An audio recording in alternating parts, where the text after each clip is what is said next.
Hey guys, my name's Kenny Doan. I'm here with my friend Isaac. He is a first time in the gym. He's never lifted a weight in a while or at all. And he's here to learn the back squat and also the front squat. So for the back squat, there's two different variations to perform it. There's the high bar and the low bar. So for now, the biggest difference for high bar and low bar is if Isaac can turn around for me. So with high bar, we're gonna have the bar positioned more on top of his shoulders. And for low bar, the bar is gonna be placed more on the spine of the scapula. Okay.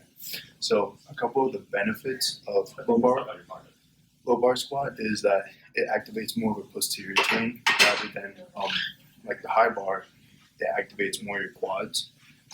Going back to the low bar though, it works a lot of his like glutes, his hamstrings, and even his erector spine.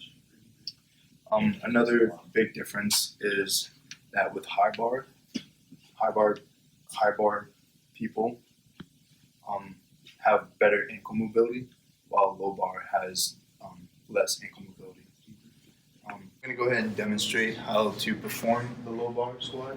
So first thing you want to do, you want to come up to the bar and make sure it's even on both sides, just so you don't have any imbalances. And then you want to go ahead, get under the bar, and position the bar at the spine of your scapula. From here, you don't want to just like lift with your back. You actually want to get your hips under the bar, and pop up, and sort of extend your hips. Then you want to take 3 steps out. 1, 2, 3. And from here, you want to have your shoulders, your feet shoulder width apart, with a slight 15-degree angle pointed out for your toes. And from here, you want to make sure you have your wrists straight. A lot of people like to have their wrists in extension, which can put a lot of stress on the wrist. So have them straight.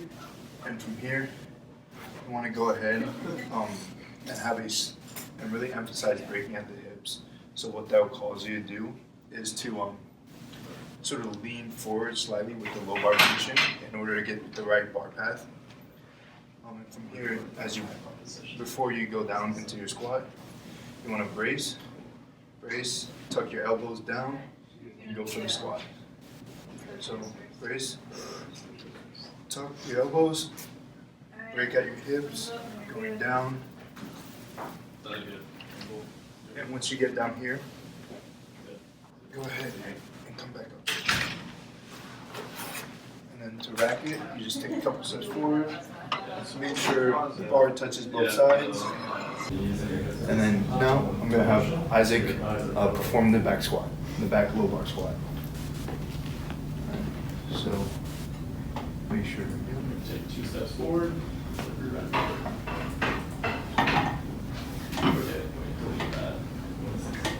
Go. In position. Before you go into the squat, notice the biggest thing right now is that his wrists are in that extension, causing more stress on his wrist. So we're gonna have him just go ahead and flex it forward. There you go. And go ahead. Okay, Your so shoulder I'm going to width go apart. over our back squat, and the position we're going to be doing is the high bar position. So you're going to center yourself underneath of the bar. Wrist out of flexion or extension. There you go. Yes. And remember to break at the hips.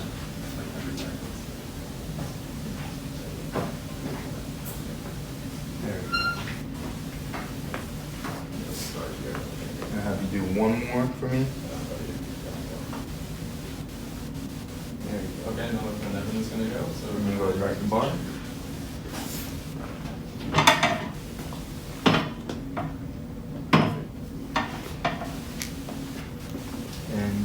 And so now Isaac's going to be learning how to do the front squat. So the front squat mainly works the quads and the glutes alongside with your core as an assistant muscle.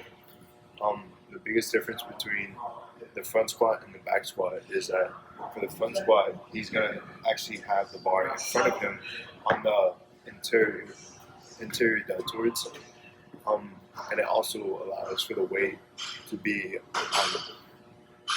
allows the weight to be more center of mass for him, keeping his spine more upright for him. So now I'm going to go ahead and demonstrate how to do the front squat. So mainly with the front squat is that there are two ways to perform it. There's holding the bar across your body like so, right? Or there's also another way is the hang clean position.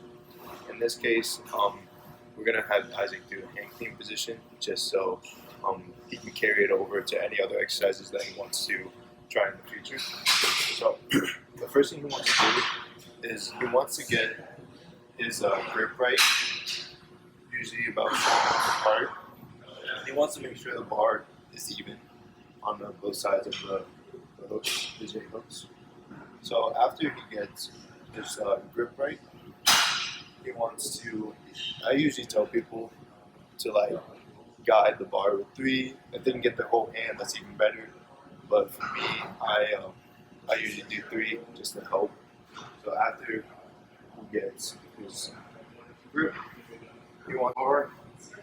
And the biggest thing is we want to lift up with not the arms, but with our body, right? When we go ahead, we want to place the bar on the interior deltoids, but not on the throat, because then you can't breathe. So it's going to be on the interior delts. Lift up. You want to take 3 steps out, like your squat. Go 1, 2, and 1 tiny one, like so.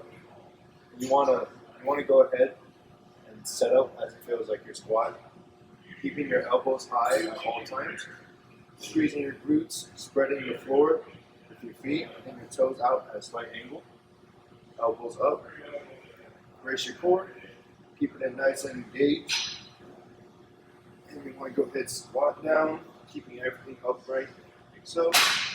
From here, you want to come back up. There you go. Like that. You want to go place the bar back. Okay, and now we're going to have Isaac perform the front squat.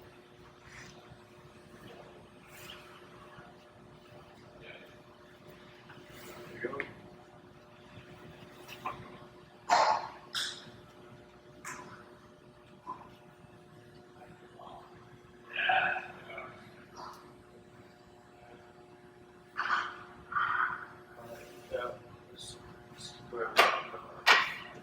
So already you can see that the biggest problem is he's having his elbows, they're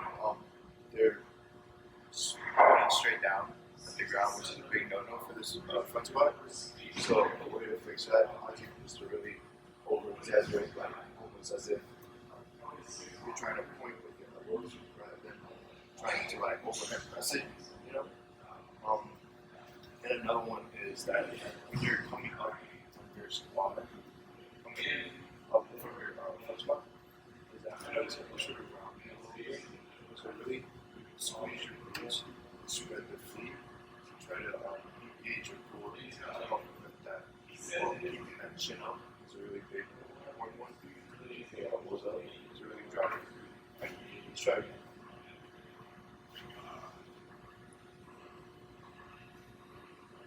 So position. Elbows up.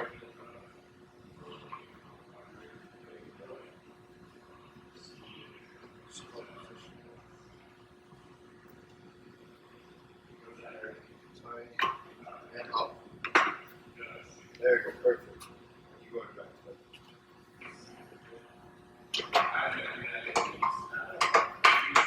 And that's how you perform the front squat.